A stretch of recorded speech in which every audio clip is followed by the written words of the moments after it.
Audio Jungle.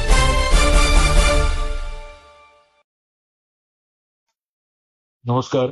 Dharashiv जिल्ह्यातील शेतकऱ्यांना खूप आनंदाची बातमी आहे.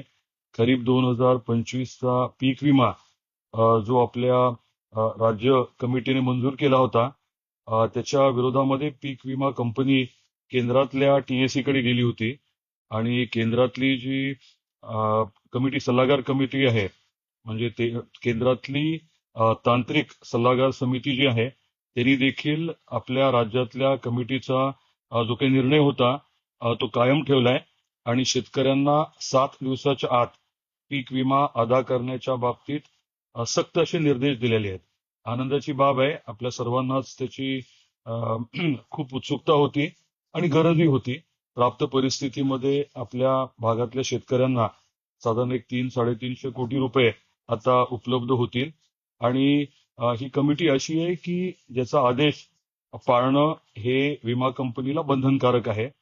आपल्या खात्यावरती पैसे जमा होईपर्यंत पूर्ण आमचा पाठपुरावा राहील आणि याच्याच बरोबरीने जे काही तांत्रिक उत्पादन आहे त्याच्या बाबतीतले काही विषय आहेत, त्याची बैठक आजच आपले कृषी मंत्री मामांबरोबर घ्यायचं ठरवलेलं आहे. ती बैठकही आज होतीये. त्यामुळे एकीकडे जो काही 50-50चा निर्णय होता त्याच्या अनुषंगाने मिळणारे 300-350 कोटी रुपये हे येत्या 7 दिवसात आपल्या खात्यावरती जमा व्हायला सुरुवात होतील. ही खूप महत्वाची बाब आहे.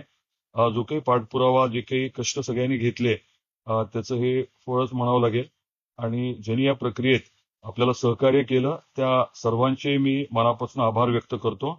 आणि मी म्हटल्याप्रमाणे हे पैसे खात्यावरती जमा होईपर्यंत आमचे पूर्ण ताकदीने प्रयत्न राहतील. लवकरात लवकर कसं मिळेल यासाठी आमचे प्रयत्न राहतील आणि आपलं देखील या विषयात सहकार्य राहू द्या. तांत्रिक उत्पादनाच्या बाबतीत मात्र आपल्याला केंद्र सरकारपर्यंत जावं लागणार आहे. जो निर्णय घेतलेला आहे त्याच्या बाबतीत बदल करण्यासाठी देखील मी योग्य पद्धतीने प्रयत्न करतोय. आपलं सहकार्य राहू द्या. खरंच मनापासून आनंद झाला, कारण सारखं सगळ्यांचं म्हणणं होतं की कुठपर्यंत आला विषय. 2021च्या बाबतीमध्ये आपल्याला कल्पना आहे की अजूनही आपण सुप्रीम कोर्टमध्ये आहोत आणि याच महिन्यामध्ये तारखा आहेत. सुप्रीम कोर्टमध्ये आपल्या 20 आणि 21चा लढा जो आहे तो चालू आहे. तिथे देखील पूर्ण लक्ष आहे आणि पूर्ण ताकदीने आपण तिथे काम करतोय. यश नक्की आपल्याला मिळेल. खूप आपल्या सर्वांचे परत एकदा अभिनंदन. धन्यवाद.